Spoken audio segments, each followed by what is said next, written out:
Ethan Parker pulled into the long, winding driveway, his stomach twisting with unease. His friend Mark had practically begged him to house sit for the weekend, but now that he was here, something felt wrong. The house, a towering Victorian, stood eerily still, its windows dark and unreadable. It looked normal at first glance, but the longer Ethan stared, the more unnatural it felt. As he stepped inside, the air was thick and stale, like a place long abandoned.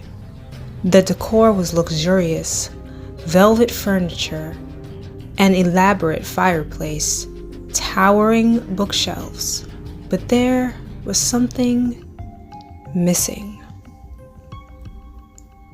No mirrors. No clocks. A strange absence, but not enough to make him leave. Then he checked the windows. They were sealed shut. The blackened panes let in no light and no view of the outside world. A slow dread settled over him. Still, it was just a house. Just a job, nothing to be afraid of. At least, not yet. That night, the whispers began. At first, just faint murmurs. Then, voices coming from the walls. Ethan lay awake, every muscle locked in place as the hushed sounds moved through the house. He strained to make out the words, but they were just out of reach. Then, a slow, deliberate knock inside the wall. Ethan bolted upright. His heart pounded. Mark? He called out, even though he knew he was alone. Silence. Then, laughter. Soft, breathy chuckles seeping from the walls, moving around him like something circling its prey. He didn't sleep that night. By morning, Ethan had decided he was leaving. But when he reached the front door, it wouldn't budge. Locked. He twisted the knob harder. Nothing. A sick feeling slithered through him. He ran to the back door.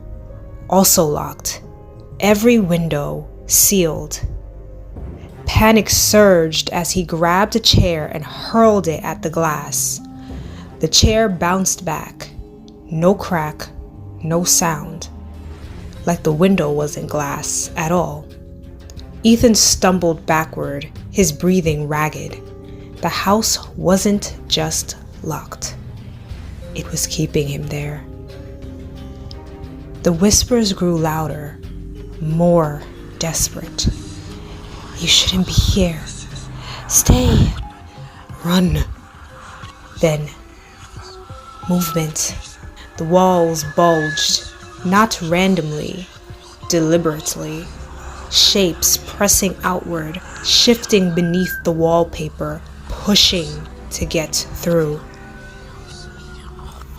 Ethan's stomach twisted. Then a handprint formed. Fingers dragging down the wall, stretching the wallpaper like skin.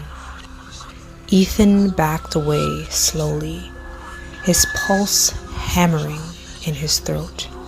The laughter came next, mocking, hungry.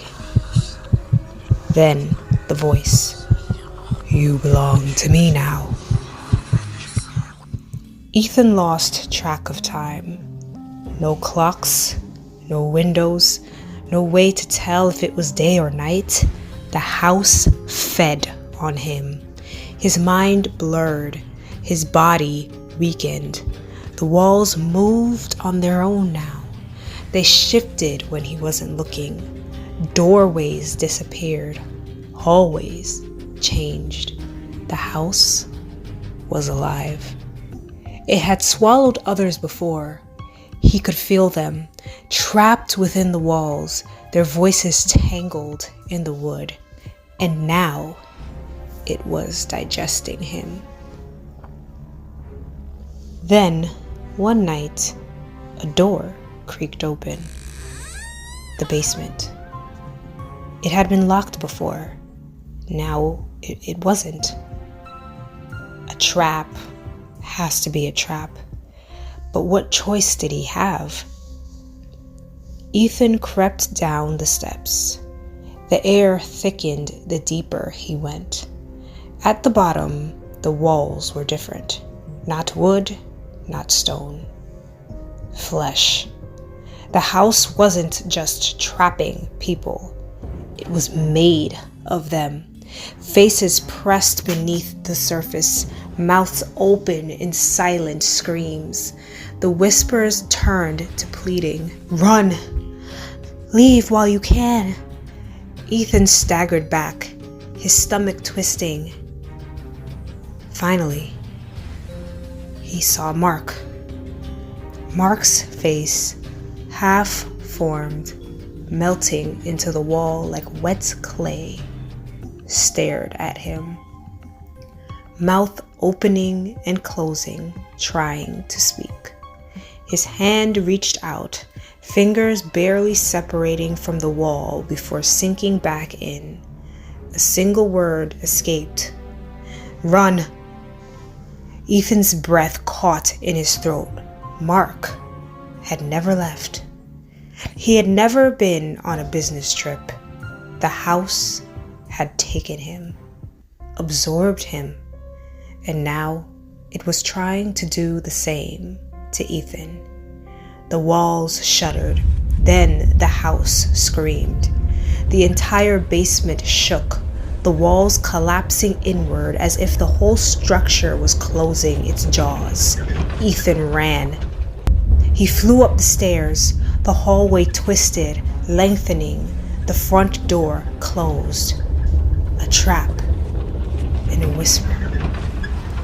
Not the house, a different voice. Run! The locks snapped open. The door swung wide. Ethan didn't hesitate. He threw himself outside. The air hit him like a slap. And then the house went silent. Ethan staggered to his car, gasping for breath. He turned back. The house stood still. No signs of movement. No whispers. Like nothing had ever happened. But Ethan knew better. It had let him go. Or maybe it was waiting for someone new. That night, Ethan drove as far as he could.